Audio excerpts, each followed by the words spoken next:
Hello बच्चों, let's see this question.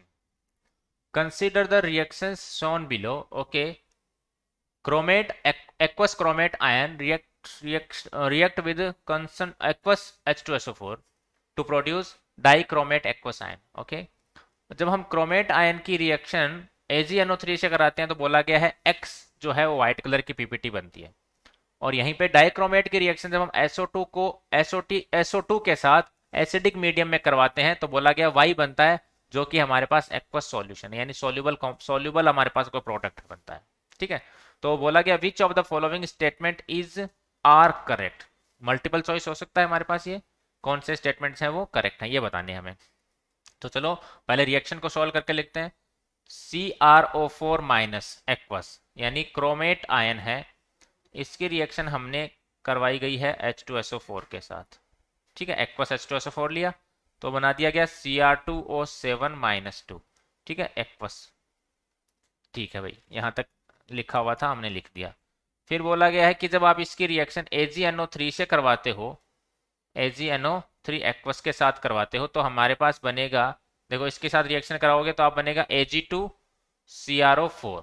ठीक है बच्चों, और पहले इधर भी लिख लेते हैं कि यहाँ पर आप जब SO2 के साथ करवाते हो इन एसिडिक मीडियम, तो SO2 के साथ करवाने पे बच्चों देखो यहाँ पर क्या होता है, सी क्रोमियम जो है वो +6 ऑक्सीडेशन स्टेट से क्रोमियम +6 से +3 में कन्वर्ट हो जाता है। और साथ में क्या होता है कि जो हमारा ये SO2 गैस है वो ऑक्सीडाइज हो जाती है सल्फेट यानी SO4 माइनस 2 में, या फिर आप लिख सकते हो इसको SO3 गैस में।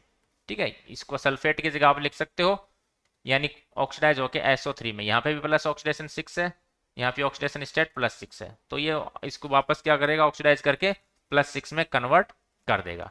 तो यहाँ तक तो हमारे इसके बारे में लिखा सबसे पहले। अब हम इसके रिजल्ट चेक कर लेते हैं। फर्स्ट बोला गया ए यानी x is a yellow coloured precipitate. तो बच्चों ये हमारे पास ए जो है, ए कहाँ है, एक्स, अच्छा एक्स, Ag2CrO4।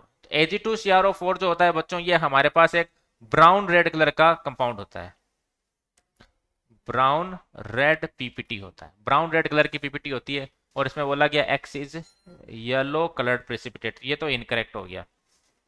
फिर बोला गया x is soluble in ammonia solution, ये हमारे पास स्टेटमेंट करेक्ट है भाई, कि सिल्वर का जो सॉल्ट होता है या सिल्वर की जो पीपीटी होती है वो हमारे पास, मैंने आपको पहले भी बताया था इसमें इस बारे में, कि जो सिल्वर के जो हमारे पास सोल्ट होते हैं वो अमोनिया के अंदर इजीली सोल्यूबल होते हैं, तो ये हमारे पास क्या होगा, अमोनिया सॉल्यूशन के अंदर सोल्यूबल होगा। ऑप्शन सी पे चलते हैं। वाई गिव्स, सॉरी वाई जी हो गया हमारे पास aqua solution, Y gives green coloured solution with excess of sodium hydroxide solution. ठीक है, तो अब इस ये जो हमारे पास क्रोमियम है Cr+3, यहां लिख देता हूं मैं, Cr+3 जो है इसकी रिएक्शन करवाने के लिए बोला गया है with excess of sodium hydroxide. मैंने यहाँ पर एक्सेस अमाउंट में सोडियम हाइड्रोक्साइड लिया, जब इसके साथ रिएक्शन करवाओगे बच्चों तो इसका हाइड्रोक्साइड बन जाएगा। और ये जो हाइड्रोक्साइड होता है बच्चों ये हमारे पास ग्रीन कलर का होता है, ग्रीन कलर का होता है। ठीक है, तो option Y gives green coloured solution with excess of hydroxide, ये भी हमारे पास करेक्ट ऑप्शन है, सी भी हमारा करेक्ट ऑप्शन हो गया। डी पे चलते हैं। The conversion of chromate ion dichromate ion to Y is an redox reaction, बिल्कुल सही बात है। तो देखो आप इसमें +6 से चला गया क्रोमियम, +6 से +3 यानी खुद तो रिड्यूस हो गया, और यहाँ पर जो SO2 गैस थी उसको सल्फर जो है वो +4 से, यहाँ +4 है ऑक्सीडेशन स्टेट, +4 से चला गया +6 में, तो यहाँ क्या हुआ, ये ऑक्सीडेशन हो गया, क्रोमियम का क्या हो गया, रिडक्शन, इसका मतलब ये रेडॉक्स रिएक्शन है। तो अकॉर्डिंग टू द क्वेश्चन हमारे पास option B, C and D all are correct option.